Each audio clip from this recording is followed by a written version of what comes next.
esteja no lugar certo, com a visão certa, com as escolhas certas e, claro, com a atitude certa, com a vontade certa, porque o Senhor está passando. Ele está passando e que Ele nos encontre com tudo em ordem, para poder abençoar e abrir o céu e derramar bênçãos assim, sem limite. E nos dê a chance que nós estamos clamando há tanto tempo.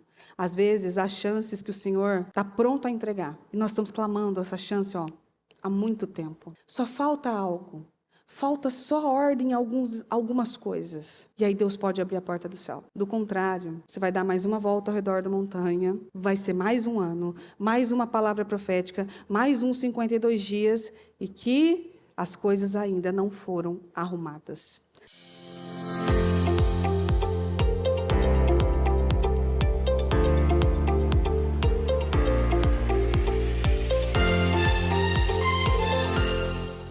Bom dia, você que está em casa, você que está aqui, vocês que estão aqui, em nome de Jesus, que Deus abençoe. Vamos orar, consagrar nosso período do Casa Firme em nome de Jesus. Senhor, mais uma vez, na sua presença, eu consagro esse trabalho ao Senhor e peço, meu Deus, a sua ajuda, o seu favor, a sua direção e o seu poder. Derrama, meu Deus, sobre nós unção, visão, sabedoria e entendimento em nome de Jesus. Obrigada, Senhor, por tudo. Nós precisamos do Senhor, nós precisamos da sua palavra, nós precisamos, meu Deus, da sua direção e da sua unção. Então, consagra ao Senhor. Oriente-nos, meu Deus, a chegarmos cada vez mais perto do Senhor, a estarmos mais próximos do Senhor e a te agradar cada vez mais em nome de Jesus Cristo. Obrigada a Deus por tudo. Amém, amém e amém. Graças a Deus. Amém. Então, vamos lá. Hoje, mais uma vez, Deus tem falado conosco demais em relação a isso. Coloque a sua casa em ordem. Ano do vinho novo, como eu sempre falo, 52 dias, a gente começou os 52 dias a todo vapor, com muita disposição e com muita vontade, fazer funcionar e dar certo. Então, com muita esperança, com muitos projetos, não só projetos internos, mas externos principalmente. Então, é um período que Deus tem falado muito sobre projetos financeiros, sobre votos financeiros. Porém, Deus também tem falado muito sobre ordem. A ordem dentro da nossa vida, na nossa casa. Quando a palavra vem dizendo assim, coloque a casa em ordem. Não acho que só é a casa física, não, que é só sua casa física. Nós somos uma casa, morada e templo do Espírito Santo. Logo, nós temos que colocar a casa física e a casa espiritual em ordem. Então, organizarmos a vida agora, neste momento, é sim motivo de sermos abençoados. E você sabe por quê? Então quer dizer que se eu arrumar tudo, deixar tudo organizadinho, bonitinho, alinhado. Então vamos lá, gavetas arrumadas, casa arrumada, vida arrumada, espírito arrumado, é desse jeito que Deus vai me abençoar. Essa é a condição de Deus abençoar. Deus está te dando uma oportunidade. Porque se você não arrumar algumas coisas agora, Ele não pode fazer mais na sua vida, lá na frente. Porque aí você não vai ter o controle que você precisa, o equilíbrio que você precisa, não vai estar no lugar que você precisa, não vai ter a saúde que você precisa. E assim, uma coisa vai embolando na outra. Às vezes Deus tem planos para você lá na frente, que você não sabe, mas Ele sabe. Só que para isso você precisa organizar tudo agora. Como é com uma criança? Isso é algo assim, que dá para a gente entender de uma forma muito clara. Para que seu filho faça uma boa faculdade lá na frente, ele precisa começar a ser alfabetizado agora. Ele precisa então aprender a ler, a escrever, a fazer contas, a se comunicar, para que ele entre numa boa faculdade, para que ele faça um bom curso, para que ele seja um bom profissional. Ou você quer que seu filho vá para a faculdade sem saber ler, sem saber escrever, ele chega lá e fala assim, pronto, pode me ensinar agora. Agora eu quero aprender. tem um preparo até lá. E Deus está nos preparando para crescimento. E é por isso da casa em ordem, da vida em ordem, e para que sua vida, e para que você viva milagres e receba milagres na sua vida, você precisa estar preparado, precisa estar no lugar certo, com o olhar certo das coisas, com a visão certa. Não adianta estar no lugar certo e não ter a visão certa. Não adianta estar no lugar certo, mas estar distraído. A promessa não falha. Escute bem o que eu estou dizendo. Deus não falha na promessa. Se Deus fez promessas para você, Deus não vai falhar. Porém, a promessa, algumas vezes, não pode ser cumprida na nossa vida pelas nossas escolhas, pela nossa negligência e por falta de preparo. Então, viver de promessas, mas Deus prometeu, mas Deus falou, mas isso, se Ele prometeu, Ele cumpre, desde que você tenha condições de receber, senão Ele vai matar você. E não tem como. Então, 2 Reis, versículo 2, 2 Reis 2, versículo 1, diz assim, estava se aproximando a hora de o Senhor levar Elias ao céu por meio de um redemoinho. Então, Elias disse ao seu companheiro Eliseu, fique você aqui em Gilgal, porque o Senhor me mandou ir a Betel. Eliseu, porém, respondeu, juro, pelo nome do Senhor e por sua vida, que não deixarei ir só. E assim seguiram juntos para Betel. Ao chegarem em Betel, os discípulos dos profetas foram ao encontro de Eliseu e lhe perguntaram, Eliseu, você sabe que o Senhor vai levar hoje o seu mestre Elias para o céu? Sim, eu sei, respondeu Eliseu, mas não é preciso falar mais nesse assunto. Sabe aquele assunto que você não quer tocar mais? Você sabe. Mas você não quer comentar com ninguém? Porque às vezes é algo dolorido para você. Sabe quando você vai fazer um voto para Deus, o seu Isaac? Nós temos Isaques para ofertar ao Senhor. E o Isaac não é qualquer coisinha. O Isaac é algo que mexe no profundo da alma. E há coisas que você faz porque tem que fazer e vai rápido e com força. Agora, se você ficar comentando, falando daquilo o tempo todo, pode causar um sentimento, uma emoção ou até uma reação que pode te atrapalhar. Então, você sabe que Deus vai levar ele para o céu? Sei, mas não quero falar disso, tá bom? Não vamos conversar disso aqui, não? Aí, foi lá. Então, Elias disse a Eliseu, fique aqui em Betel, Eliseu, pois o Senhor me mandou ir a Jericó. E de novo Eliseu respondeu, juro pelo nome do Senhor e por sua vida que não deixarei ir só. E assim seguiram juntos para Jericó. Em Jericó, os discípulos dos profetas foram ao encontro de Eliseu e lhe perguntaram, Eliseu, você sabe que o Senhor vai levar hoje o seu mestre Elias para o céu? Sim, eu sei, respondeu Eliseu, mas não é preciso mais falar nesse assunto. Olha lá de novo, o povo lembrando ele. E Elias voltou a falar a Eliseu, terceira vez. Eliseu, fique aqui em Jericó. O Senhor mandou ir até o Rio Jordão. E Eliseu respondeu, juro pelo nome do Senhor e por sua vida, que não deixarei ir só. E assim foram juntos. 50 discípulos dos profetas acompanharam os dois até certa distância. Depois ficaram olhando de longe, quando Elias e Eliseu pararam junto ao rio. Elias, tomando o seu manto, enrolou, bateu com ele nas águas do rio Jordão, e elas se separaram, formando um caminho por onde os dois passaram em terra seca. Quando chegaram à outra margem do rio, Elias disse a Eliseu, o que posso fazer por você antes de ser levado para longe?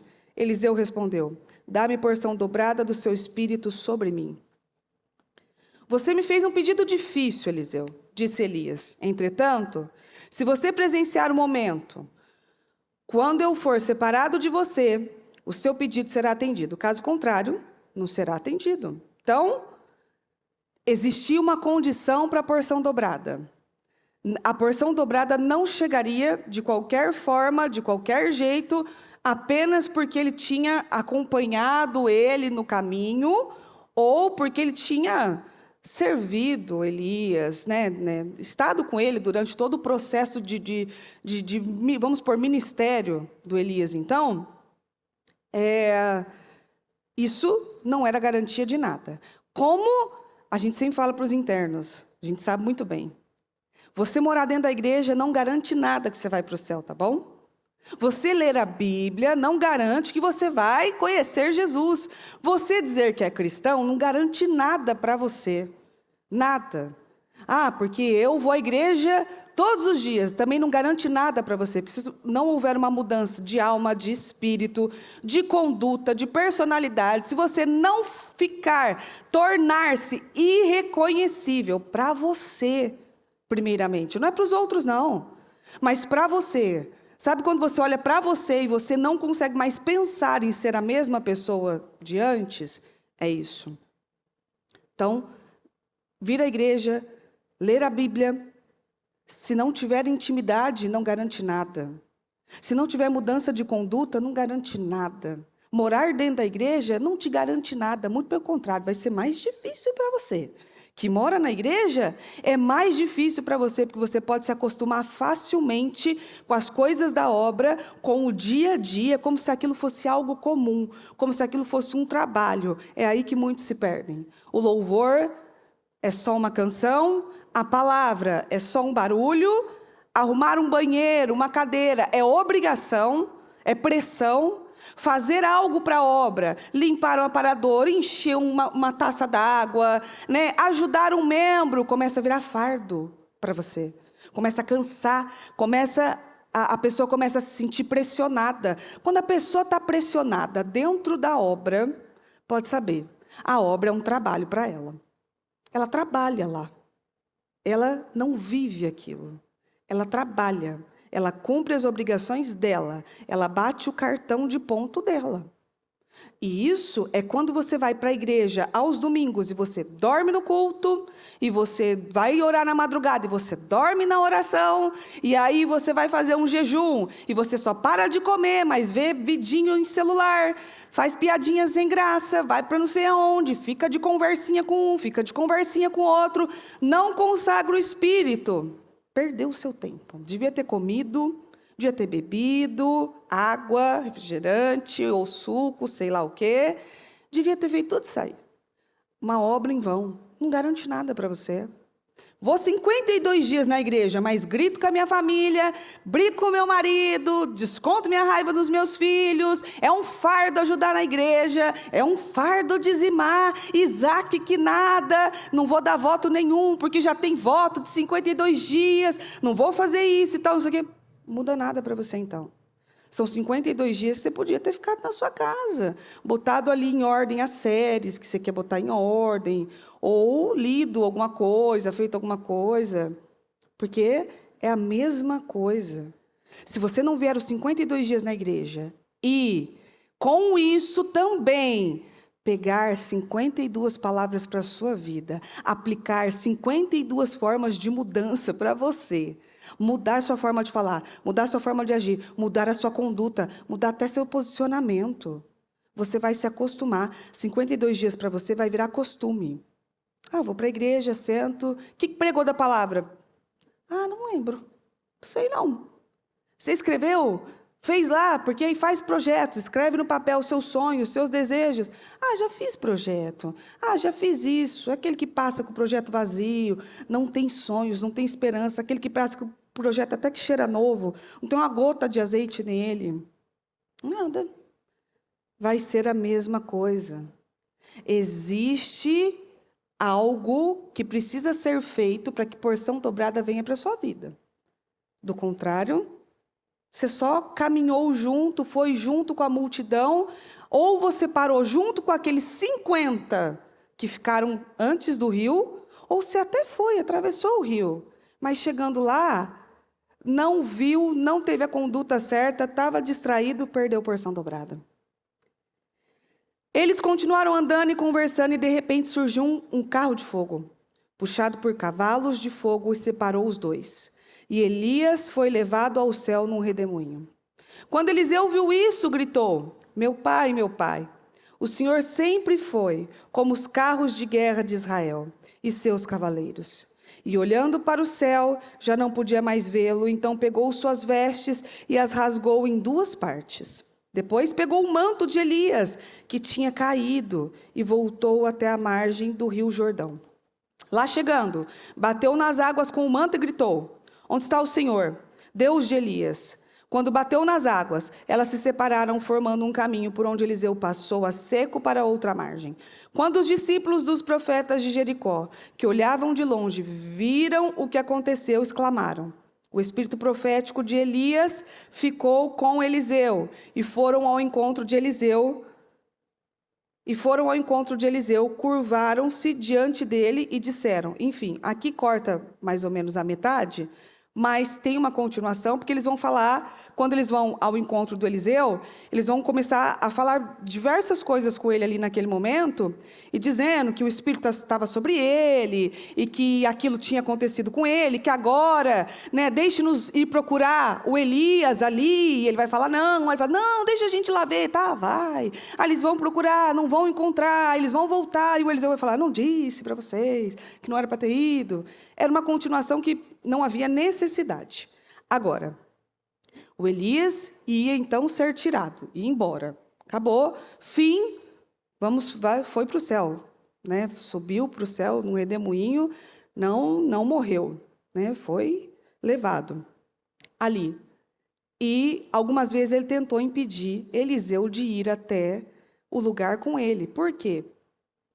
Sabe, às vezes algumas coisas vão se levantar, às vezes até para testar a sua resiliência. Às vezes, para testar a sua resiliência, algumas coisas se levantam para que você não continue o percurso e não vá até o fim. É um filho, é um marido, é um trabalho, é um chefe, é alguém, é um obreiro, não sei. Aquilo se levanta para impedir você de receber a sua porção dobrada. Pois Eliseu persistiu, que é essa a nossa fé. Eu vou persistir. Não precisa não, pois eu vou. Não vai dar certo não. Ah, vai sim, porque o Senhor falou comigo e vai acontecer. Persista naquilo que o Senhor prometeu para você. Como eu disse, se Deus fez promessas a você, a sua preocupação não tem que ser será que Deus vai fazer? Será que Deus pode fazer? Sua preocupação tem que ser se você está pronto para viver aquela promessa. Porque você vai ver diversas áreas na Bíblia, e diversas vezes, de pessoas que não viveram promessas e não receberam coisas porque não estavam prontas. Eram crianças que queriam guiar um carro. Não tinha preparo, não tinha inteligência, não conseguia fazer aquilo. Eliseu não perdeu a oportunidade. Você não pode perder as oportunidades que têm sido dadas a você todos os dias. A oportunidade de você mudar a sua vida financeira começa com você arrumando sua vida financeira.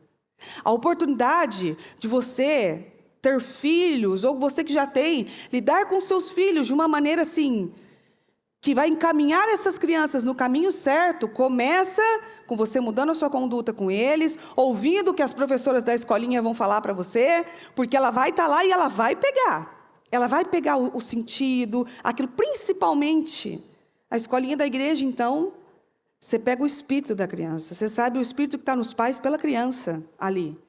É dando ouvidos, é fazendo, é trabalhando em conjunto. E assim em tantas outras áreas. Você começa a ter um casamento alinhado, ajustado, você começa a ter um parceiro, união dentro da sua casa, começa por onde? Ficando quieta, fechando a boca, sendo mais mansa, paciência, uma organização na mente, na vida dos dois. É assim, tudo vai começar de algum lugar. Começa sempre pelo primeiro dia. Aí fala assim, mas isso é óbvio, mas é que às vezes a gente tem uma preguiça de começar algumas coisas por causa do primeiro dia. Depois você vai ver, puxa, você já chegou, já terminou, ou você já chegou aonde você queria. Eliseu, você viu que foi muita gente junto com eles. Eliseu, Elias, 50 discípulos juntos, né? Todo mundo estava indo para o mesmo caminho. 50 parou. Só os dois continuaram. 50 não viveriam aquele mover. Não veriam aquele mover, porque simplesmente não continuaram o caminho. Só quem continuou pôde ver. Às vezes, como eu estou falando, às vezes você está no caminho certo, como esses. Eles estavam no caminho certo, de testemunhar um milagre assim, um mover daqueles, e às vezes até tomar posse daquilo lá também. Eles estavam no caminho certo, pararam. Antes de chegarem ao rio, pararam, ficaram lá. Só seguiu os dois, o restante ficou. Eles estavam no caminho, mas não continuaram. Aí vai Eliseu e Elias ali. Não adiantava Eliseu ir junto com Elias, enquanto Elias estivesse vivendo todo aquele mover, Eliseu estava dormindo. Ah, eu vou tirar um cochilo aqui, pronto, vou embora. Cadê? Sumiu. Ou está no lugar certo, no momento certo, mas algo distrai a pessoa. Se tivesse celular, a gente teria um perigo ali. Porque ele estaria no momento certo, no ponto certo, aí ele ia, só vou dar uma olhadinha aqui nos stories, aqui não sei aonde, e tal, não sei o quê. Oh, foi embora, acabou, perdeu o mover. Às vezes você continuou o caminho certo, você chegou no ponto da bênção, no altar do sacrifício, você chegou lá, ó, lá. No momento da bênção, você perdeu, se distraiu. Foi uma fofoca, foi um comentário, foi uma seta. Às vezes você está se preparando para ir para a igreja. Estou saindo. É um vizinho que parou na sua frente. É um trânsito que vai te atrapalhar. É um filho que decide não pôr a roupa. Naquele dia ele acordou e invocou com a roupa que ele não quer naquele dia. Às vezes até uma sensação de mal-estar que você estava bem o dia todo. Falou que ia para a igreja, ficou mal. Estou passando mal. Vamos pensar mais. Eu já vivi essa, de eu estar saindo para a igreja e tal, aquela coisa, e com o saco de lixo rasgar e cair no meu pé, e na calça, e no sapato, e eu parar e pensar, eu vou tirar a roupa, porque tudo está colaborando para eu não botar a cara para fora de casa, né? Pois o diabo conseguiria o que ele queria. Porque às vezes é naquele dia, naquele mover, que o Senhor vai fazer alguma coisa. Às vezes é naquele momento que o Senhor vai falar. Se você estiver dentro da caverna e não sair para o Senhor falar, você vai perder o mover, você não vai escutar. Sabe quando você perde o mover? Quando você está num culto e você dorme. Perdeu o mover. Perdeu. Ai, estou cansada. Ai, estou exausta. Ai, porque eu trabalhei muito. Todos nós. Quem não trabalha? Todo mundo. Se não trabalha fora, trabalha dentro de casa. Trabalha bastante. Então, assim, estou cansada, estou exausta. Vai tomar um café, fique em pé.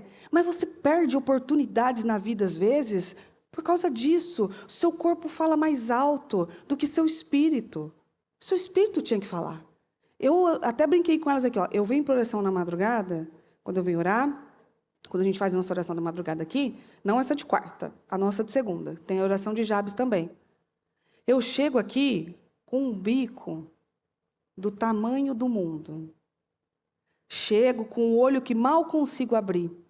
Que eu não sei como eu cheguei aqui. Eu sei que eu entrei no carro. Como me colocaram neste lugar, eu não sei ainda. Mas eu venho.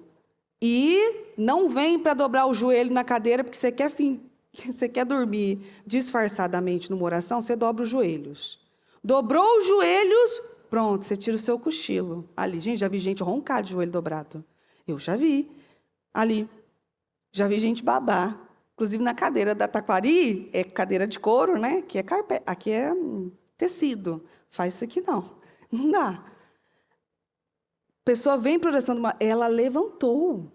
Ela se trocou. Ela, às vezes, nem penteou o cabelo. Ela deu aquela arrumada. Porque eu levanto, sou arrumada e é isso. Entendeu?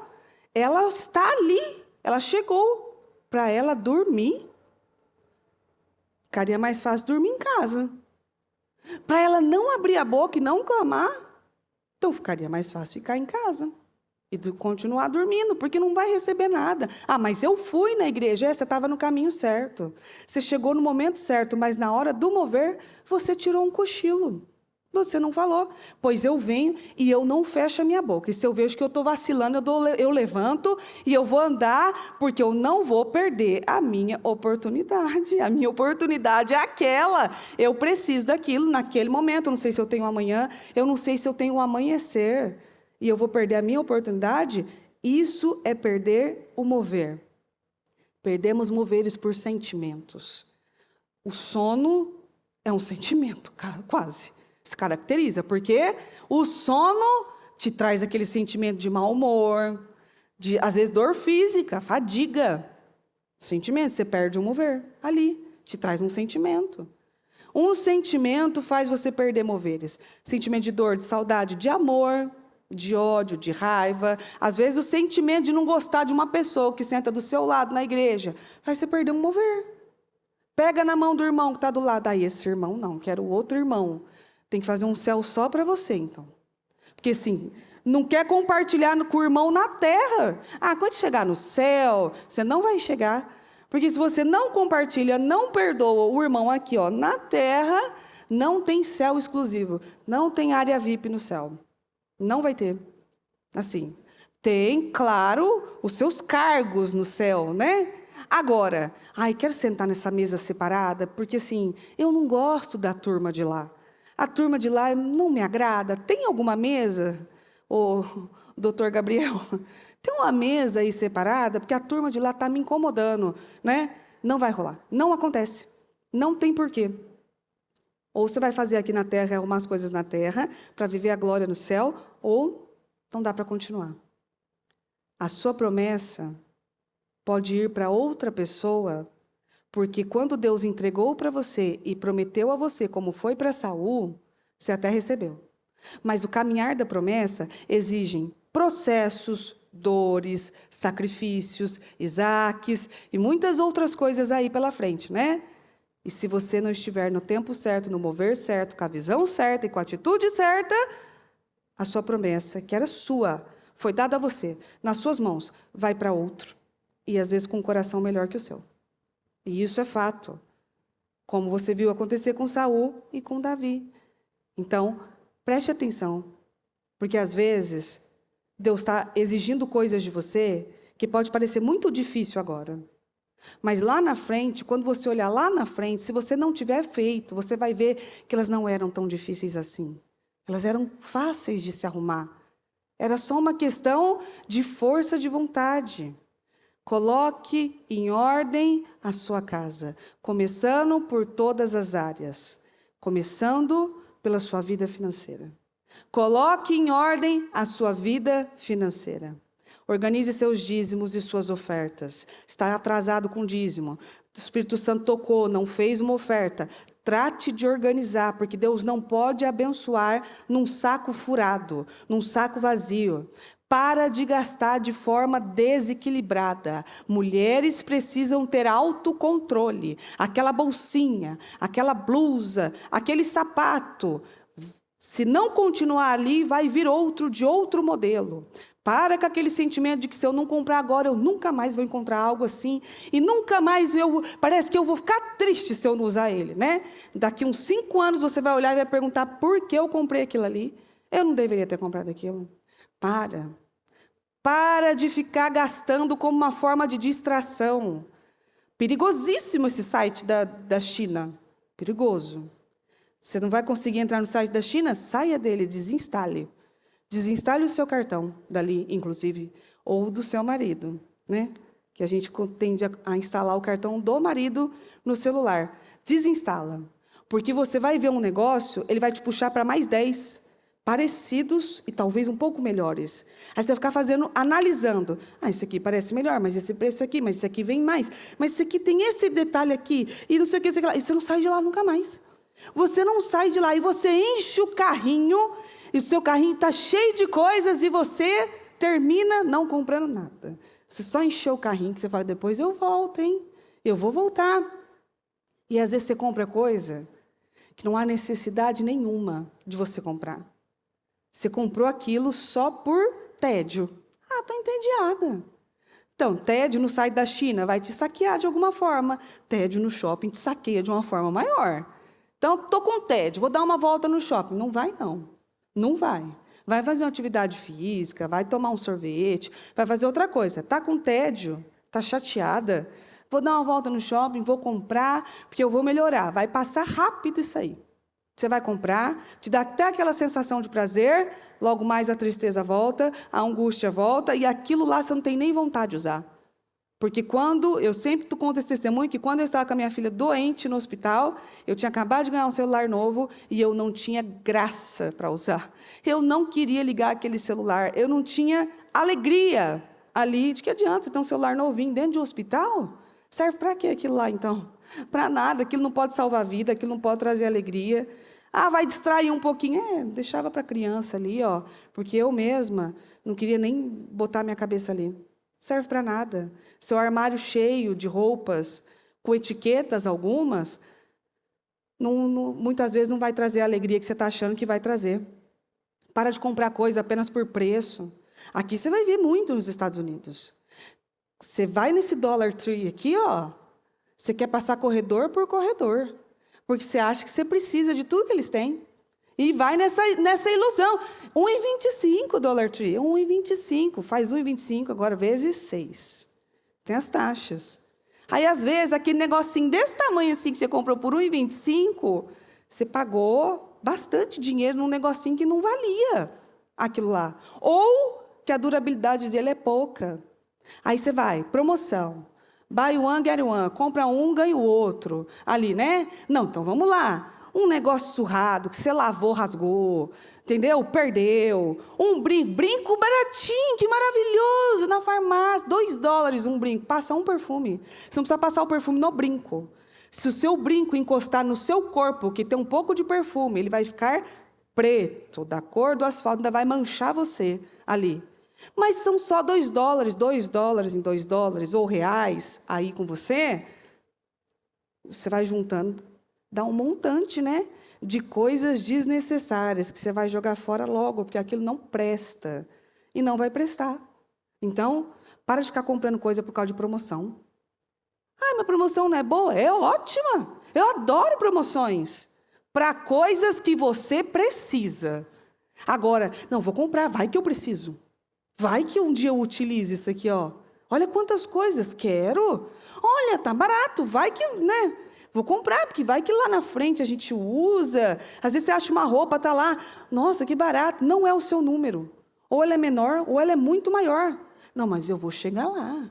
Vou emagrecer e eu vou entrar nela. Você vai ter que estar muito focada para isso. Aquilo tem que ser o seu objetivo. Se não tiver, você não vai entrar. E você vai entregar ela com etiqueta. E se for maior, não, mas aí eu ponho um cinto, aí eu dou um jeito, aí fica desengonçada, toda torta. Por quê? Gastou onde não precisava. Para de comprar coisas só por preço. Preço bom importa? Claro que importa. Você precisa pesquisar sim. Mas qualidade importa também. E, às vezes, você está sendo saqueada pelo diabo em coisas sem qualidade, com a falsa ilusão de que você está economizando. E a sua vida financeira está enrolando e está embolando cada vez mais. Outra coisa perigosa que eu vou te dar uma dica quando você vier visitar a gente aqui. Nesses postos aqui de gasolina. Uau, a 7-Eleven e tantos outros que você vai ver com o nome aqui, agora eu não lembro o nome deles. Nossa, um copão aqui de café, $1, $2, todo dia. Vai lá e toma um café, refrigerante e tal. Você vai acumulando coisas. E vai acumulando.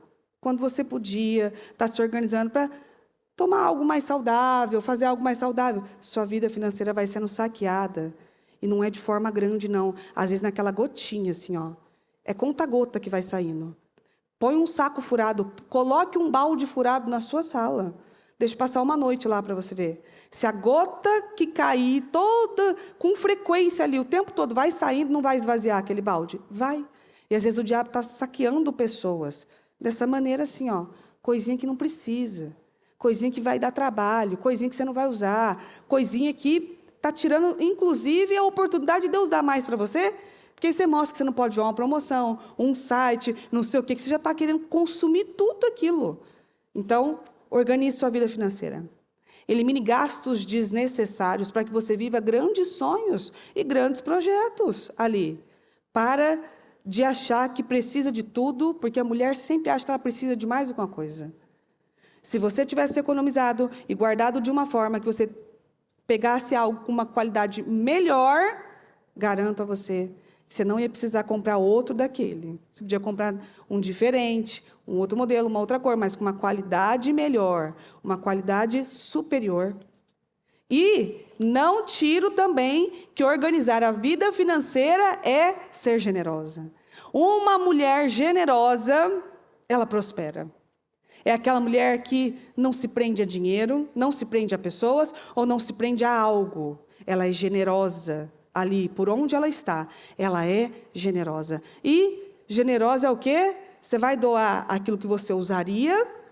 Eu usaria, vou ofertar na vida do outro e coisas com qualidade. Não tudo, para você também não ficar sem nada, porque tem aquelas que elas são tão, que elas acabam pecando pelo desequilíbrio. Vou doar e dar tudo para todo mundo. Quando vai ver, não tem nada para ela, não tem nada para usar. Ela vive surrada porque ela deu tudo de bom para todo mundo.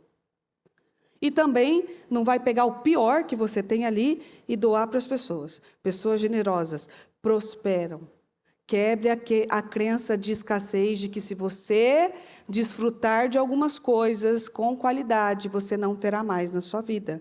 Em Provérbios 12, 27 diz: o preguiçoso nem se dá o trabalho de cozinhar o animal que caçou, mas o homem trabalhador dá valor aos seus bens.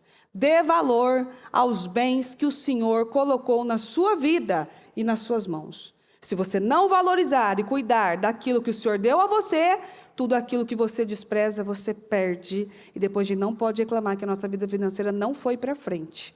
Porque quando Deus deu a oportunidade, você continuou gastando ou fazendo de uma forma que não honrava o nome do Senhor. Coloque ordem no seu relacionamento. Essa daí, pesada, hein? Melhor arrumar a vida financeira. Coloque ordem no seu relacionamento. Arrume a sua vida matrimonial.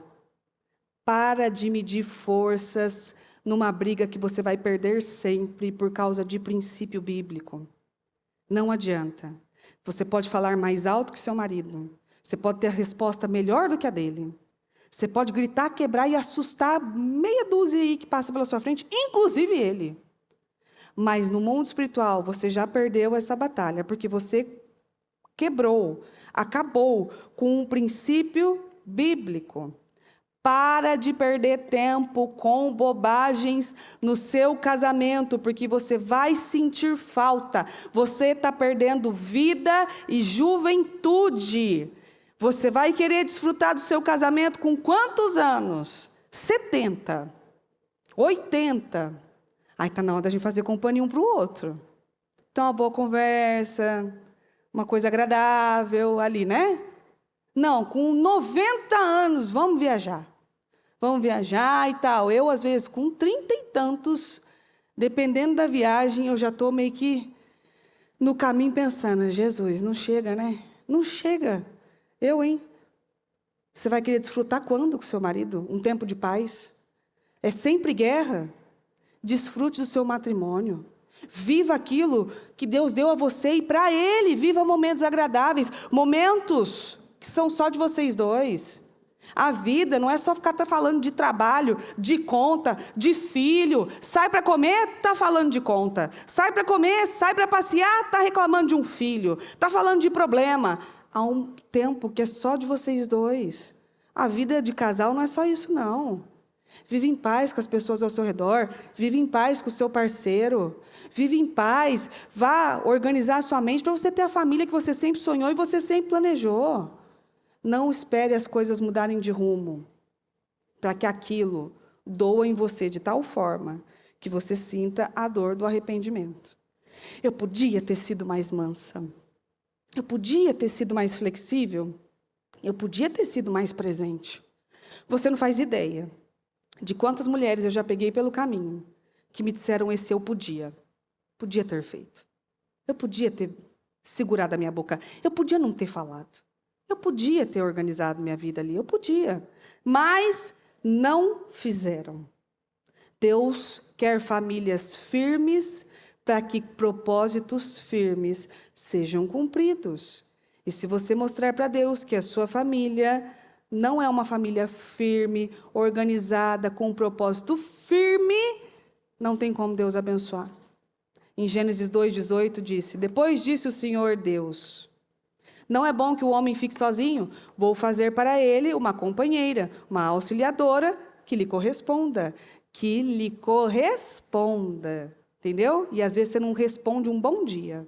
Imagina corresponder. Não responde um bom dia, não auxilia em nada, critica.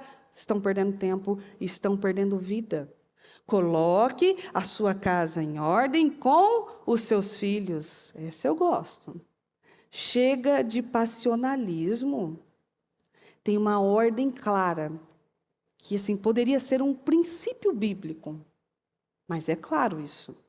A sua criança não manda em casa. Pronto. Se você fosse fazer um curso para pais, de pedagogos, de não sei o que lá, não sei o que lá. Vamos falar de filhos e do crescimento da criança. Se ela chegasse e falasse assim, ó, sua criança não manda em casa, tá bom? Bom dia, Deus abençoe e vai embora. Tá feito, tá falado. Não é ele, não é ela que dita as ordens dentro de casa, até porque se você perguntar qual a mão direita, qual a mão esquerda, ele vai precisar de ajuda. Se ele não discerne o esquerdo do direito, ele sabe mesmo qual comida é melhor para ele, qual roupa é melhor para ele, qual temperatura é melhor para ele, ele sabe mesmo? Não sabe. Então, essa geração de homens fracos e mulheres tanto fracas, choronas, fracas, sem resiliência, teimosas, né? Que estão sempre na linha de confronto, batendo de frente com algumas coisas e tal. Você sabe por que disso?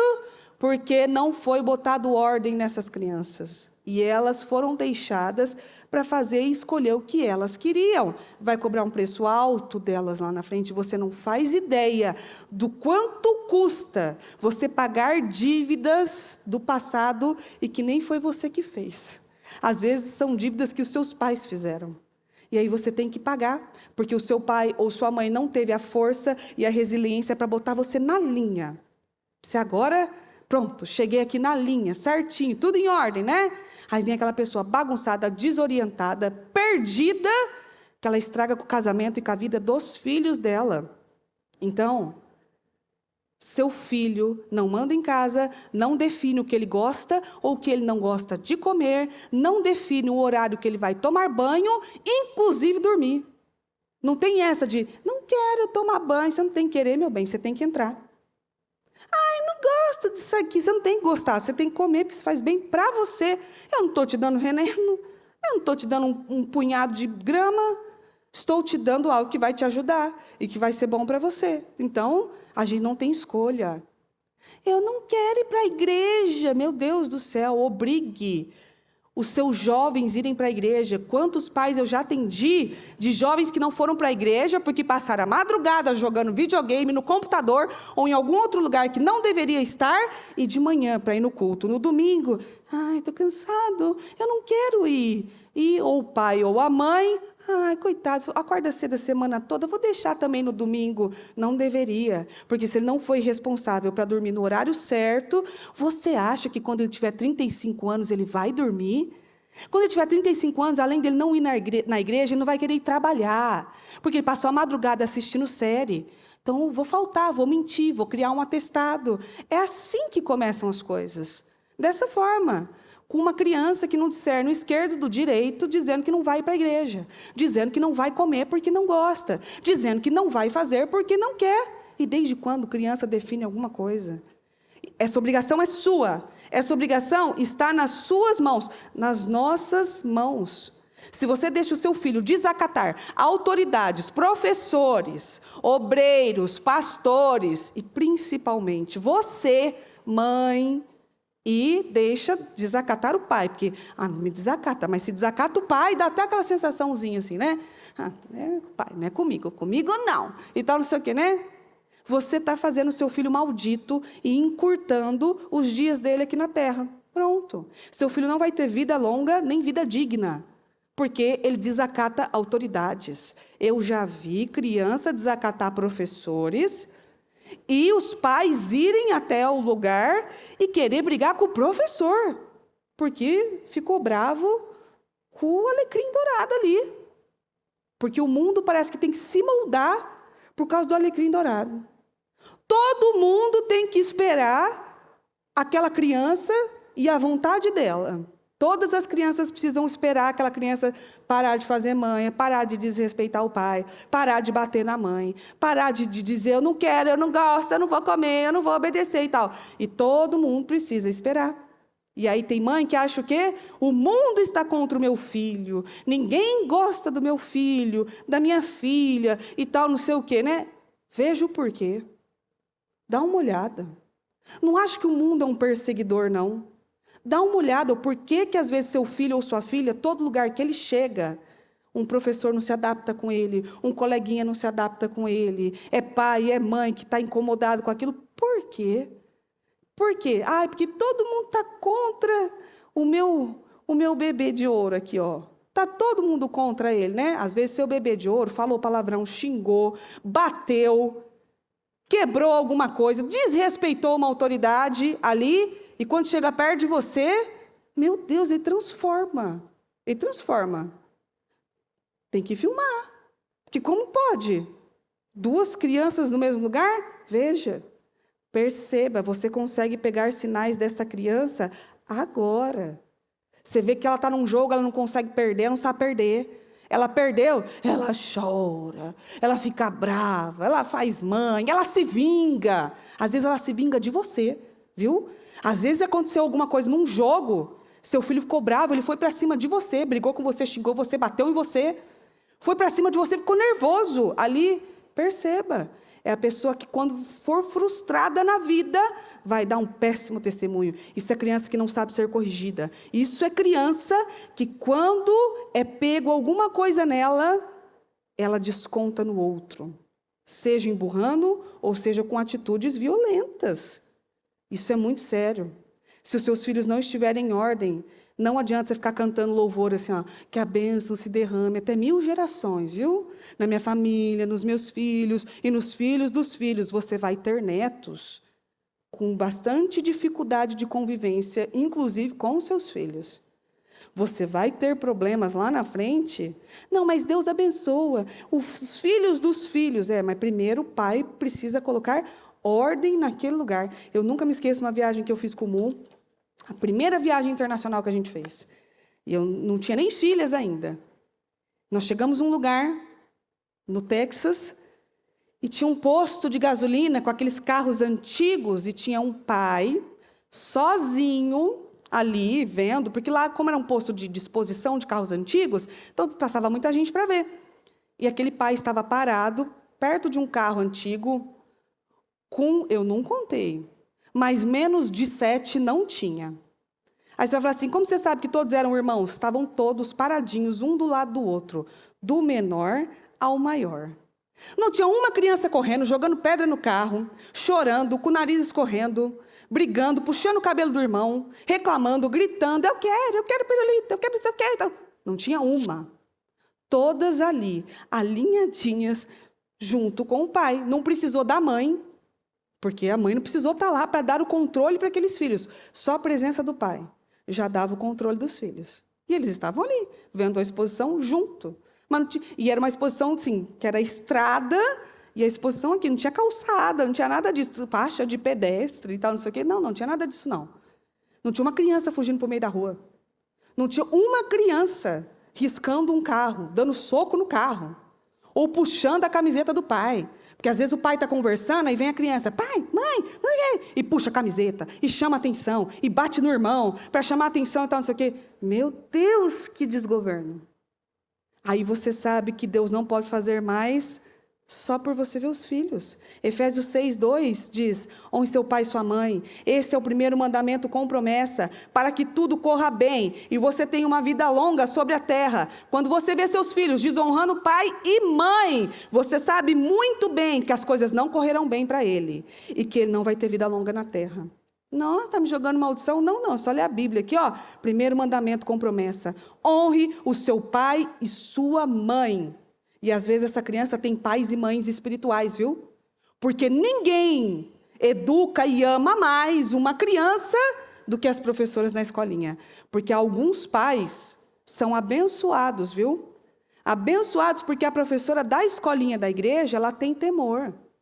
Ela tem temor e ela quer fazer o melhor para aquela criança, sabe por quê? Porque muitas vezes ela tem filhos, ela não quer que os filhos colham, ela sabe da lei da semeadura.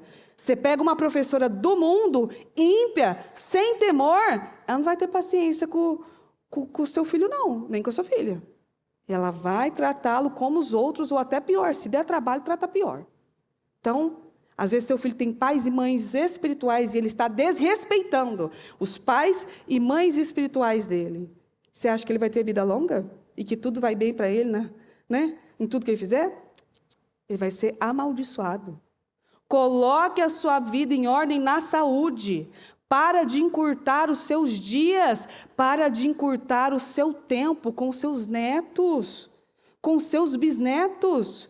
Só fazendo o que você tem vontade agora. Eu quero agora, eu vou fazer agora. De que adianta você viver cheia de mal-estar, cheia de dor, e cãibra dali, e cãibra de lá, e dor não sei de onde? Isso é vida digna? Isso é vida abundante? Não, não é não. Aí então a pessoa ficou a vida toda sem fazer um exercício. Chegou com 70, 80 anos. Ai, porque é enfado e cansaço. Não, isso aqui foi um plantio errado. Está errado. Ou você acha que você vai chegar até os 56 anos igual a bispa, que ficou não sei quantas horas ali no altar, ungindo uma galera? Tem a graça, mas tem também um condicionamento ali. Tem que ter. Se não, se fosse ali que não aguenta ficar meia hora que a pressão está caindo e tal, não sei o quê, não aguenta. São escolhas do dia a dia. Cuide do seu corpo e a sua mente vai ser renovada. Cuide da sua mente, para que você não seja uma pessoa preguiçosa e acomodada. Seja exemplo de honra e de orgulho para os seus filhos, que os seus filhos tenham orgulho de dizer assim, aquela lá é minha mãe, ó.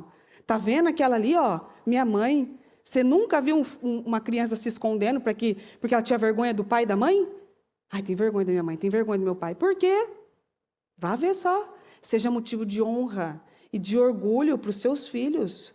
Faça os seus filhos se inspirarem em você. Seu corpo vai cobrar lá na frente e depois não adianta dizer que Deus não curou, Deus não sei o quê, porque você plantou e destruiu o seu corpo uma vida toda para chegar numa situação ruim, crítica. Agora eu vou fazer, agora eu vou atrás, agora eu vou caminhar, agora, coloque sua casa em ordem agora. Efésios 5:29 diz, ninguém jamais odiou o seu próprio corpo, mas cuida dele com todo amor, tal como Cristo cuida do seu corpo, a igreja, do qual nós todos somos membros. Quando você não cuida do seu corpo, quando você não ama seu corpo, quando você põe coisa para dentro que você sabe que vai estar matando o seu corpo, você está dizendo o quê? Eu odeio isso aqui. Eu não gosto dele, não. Eu uso ele, eu usufruo ele. Coloque sua casa em ordem com o Espírito. Como eu comecei falando, você é uma casa. E esse Espírito precisa estar em ordem. Se o seu Espírito não está em ordem, sua alma vai governar. Você vai ser aquela pessoa que não consegue se relacionar bem com nenhuma outra pessoa. Porque a alma governa. E aí um falou um negócio, você está triste. O outro falou outro negócio, você não gosta. E tal. E aí você fica aquela pessoa que não consegue conviver com ninguém. Se você quer ter intimidade com Deus, você precisa buscar intimidade com Deus. Como eu falei, de nada adianta você vir à igreja, mas não ter intimidade.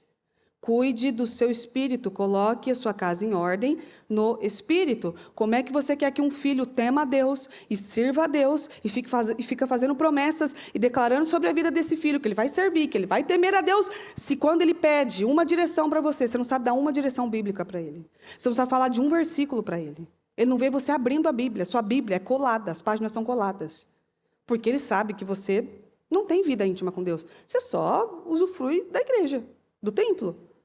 Mas vida íntima com Deus?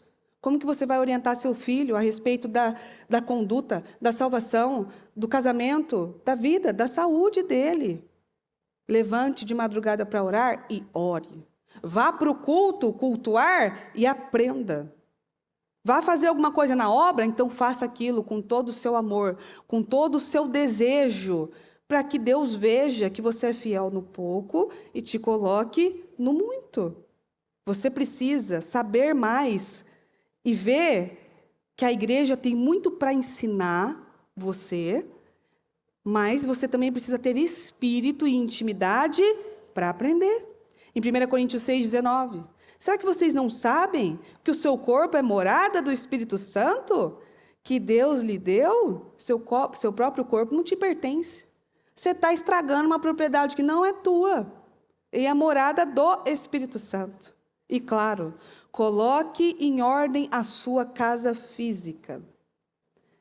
Eu falei de casa agora espiritual, né? Coloque em ordem a sua casa física. Chega de roupa suja, casa bagunçada, roupa para passar, louça por lavar. Chega de coisas quebradas e desalinhadas. Chega de velharia. Eu não estou falando de coisa antiga, eu estou falando de coisa velha, empoeirada, sem condição nenhuma. Coisa surrada. Já chega. Isso aí atrai um espírito maldito para a sua casa de velharia, de coisa antiga, passado. Tem coisas que você olha e te traz uma memória ruim. O que está fazendo ali agora com você? Já tinha que ter sido tirado lá.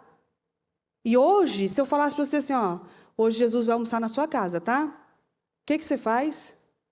Ai, Jesus, não pode. Vamos almoçar em um restaurante, porque aqui em casa não dá. Se eu falasse para você que hoje Jesus vai passar e vai dormir na sua casa. Ele vai dormir na sua cama hoje. Tem um lençol com condições? Ou tem a fronha florida, o edredom xadrez, uma fronha de cada cor, que não troca há 30 dias, que tem a marca do corpo amarela ali, da maquiagem, que às vezes você chegou, não que você dormiu, porque você não dorme de maquiagem, mas que você às vezes chegou, deitou e manchou aquilo lá, e aquela maquiagem fica passando em você dias e dias no seu rosto. Se Jesus falasse assim, ó, vou pegar uma roupa aqui no seu guarda-roupa, deixa eu pegar aqui, ia cair tudo em cima dele, ou ele encontrar facilmente. Você ia poder falar assim, ó, Jesus, está em tal lugar, em tal gaveta, e tal não sei o que lá. Você ia poder falar isso aí para Jesus? Ou não? Você precisa considerar isso daí.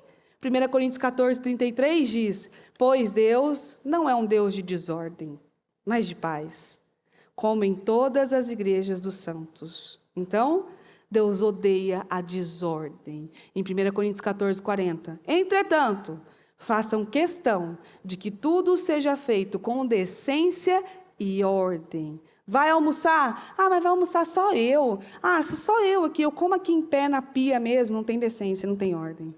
Ah, vou almoçar só eu, meu marido e meus filhos e tal. É aí que você tem que colocar o melhor que você tem para os que você ama. Estão com você todos os dias. Ai, bota esse copinho lascado, esse prato quebrado, um prato de cada cor, um talher meio torto. Tá tudo certo, né? Não tem decência. Não tem ordem. Ah, eu vou almoçar e, enfim, não prepara uma vasilha. Não faz, sabe, às vezes deixa, tá mais corrido, põe na panela, mas tudo com ordem, com decência e com organização. Deus não é um Deus de desordem. Pronto. Deus quer fazer. O céu está aberto para Deus fazer. E o que Ele está falando conosco já há muito tempo, coloque sua casa em ordem.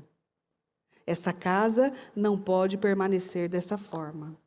Eu não estou gostando do que eu estou vendo. Esse casamento desarrumado, filhos desarrumados, casa desarrumada, espírito desarrumado. E Deus não pode atuar. Deus não gosta dessas coisas, por quê? Porque não pode fazer. E Deus quer fazer. Só que há coisas que o impedem de fazer. Porque se Ele der uma casa maior para você, você não cuida da pequena. Se Ele der um carro melhor para você, você não cuida do que você tem agora. Se Ele der mais dinheiro, você não está poupando agora. Como que Deus pode fazer mais?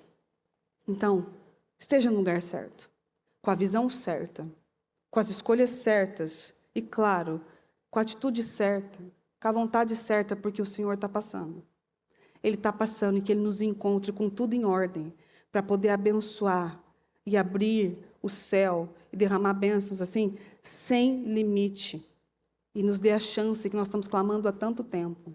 Às vezes, há chances que o Senhor está pronto a entregar. E nós estamos clamando essa chance há muito tempo. Só falta algo. Falta só ordem em algumas coisas. E aí Deus pode abrir a porta do céu. Do contrário, você vai dar mais uma volta ao redor da montanha, vai ser mais um ano, mais uma palavra profética, mais uns 52 dias, e que as coisas ainda não foram arrumadas. Amém? Então, vamos nos colocar em pé, por favor, e vamos orar a Deus. E muitas vezes você pode dizer assim, ó, quando você está ouvindo uma palavra assim, você fala assim, puxa, mas às vezes eu esqueço, eu perco, eu não lembro de onde eu botei as coisas e tal, não sei o quê. Você vai começar a pedir a Deus mente. Deus, me dá mente. Senhor, por favor, abra a minha mente, abra a minha visão, abra os meus olhos, então. Senhor, me ajuda a lembrar. Senhor, quando eu esquecer, me empurra para lembrar. Senhor, me ajuda a ter memória. Me ajuda a ter organização. Senhor, me ajuda a ser organizada. Organiza a minha mente. Eu quantas vezes orei a Deus, falei, Senhor, organize meus neurônios. Coloque eles no lugar certo. Para que quando eu escute, eu lembre. Para que quando eu veja, aquilo mexa. E para que eu possa dar um bom exemplo, principalmente para as minhas filhas. Imagina para os que estão ao redor, mas mais aqueles que dormem e acordam comigo. Não consigo, eu tenho preguiça. Você vai orar então, porque espírito de preguiça é um demônio que faz a gente ficar cansado. Esse espírito de preguiça maldito, que atrasa tanta gente. É a preguiça que faz você dormir, você não clamar, você não orar, você não querer ficar em pé. É a preguiça. Às vezes a pessoa tem preguiça de bater palma num louvor. Bate palma, ela tá... Às vezes ela não responde o que o pregador está falando. Oh, repita comigo. Eu, hein? Tem que expulsar, tem que ir atrás para ver se tem verme e fazer aquilo sair de você. Você não pode aceitar. Tem jovem com mais fadiga que gente adulta, idosa, inclusive. Tem adulto e idoso dando um baile nesses jovens daí, ó. Não aguenta fazer uma caminhada. Não aguenta, assim, correr nada. Não aguenta. Ficar 7 horas um giro no altar? Que é isso? Não aguenta ficar 30 minutos em pé, que a pressão está caindo. Veja isso. O diabo está atrasando suas vitórias. E Deus quer abençoar. É tempo de vitória. É tempo de restauração. Deixa Deus abençoar você.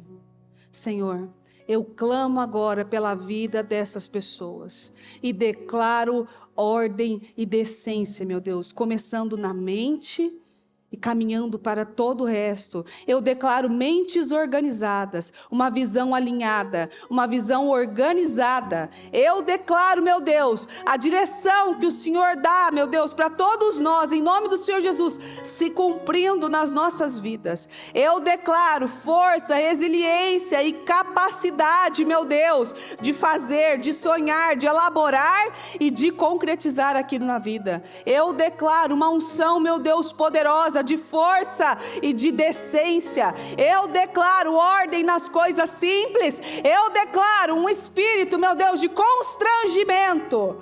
Um constrangimento, meu Deus, uma vergonha de ver a casa bagunçada, a família bagunçada, uma vergonha de ver os filhos bagunçados, desordenados, não respeitando coisas básicas. Eu declaro, meu Deus, um constrangimento no matrimônio, um cansaço de viver uma vida escrava. Eu declaro, meu Deus, uma ordem na vida financeira, mas para isso precisa ter uma ordem na mente. Eu declaro, meu Deus, uma mente pura, limpa, organizada. Eu declaro, Espírito Santo, um corpo que dá bom testemunho do Senhor, uma saúde que dá um bom testemunho, meu Deus, um corpo que tem força e vigor para pregar a palavra, para dar um bom testemunho, para pregar, meu Deus, às nações, para caminhar durante muitas horas evangelizando e falando no nome de Jesus.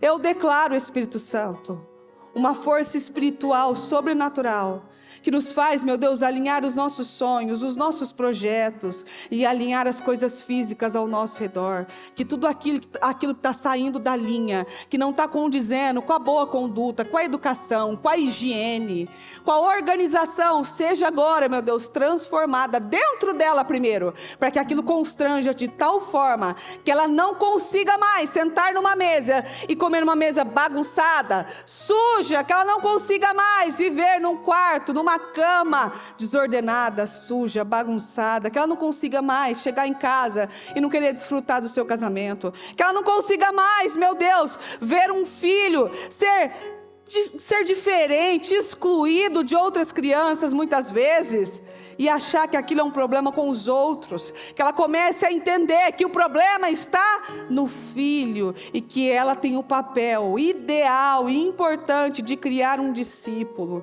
de ensinar um caminho, e de organizar uma vida abençoada dessa criança, para que seja um adulto abençoado. Eu declaro, meu Deus, ordem na nossa vida, que as coisas comecem a, meu Deus, andar e entrar no lugar certo, que possamos estar no caminho certo, com a visão certa e com a atitude certa. Ajuda-nos, Espírito Santo. Derrama sobre nós uma bênção, uma paz e uma tranquilidade, em nome do Senhor Jesus. Eu abençoo a vida de cada uma dessas mulheres. Eu declaro seus projetos e sonhos, meu Deus, reconstruídos, meu Deus, desejos, pedidos sendo respondidos agora, e que a bênção e unção do Senhor seja com ela, em nome do Senhor Jesus, que ela alinhe as coisas e que ela possa ver a resposta do Senhor imediatamente, em nome do Senhor Jesus Cristo. Eu abençoo a vida de cada uma dessas mulheres e declaro, meu Deus, um dia de ordem e de favor, que ela receba favor do Senhor para colocar a vida dela em ordem, e quando tudo estiver organizadinho, ela veja que a graça compensou tudo aquilo que faltava nela.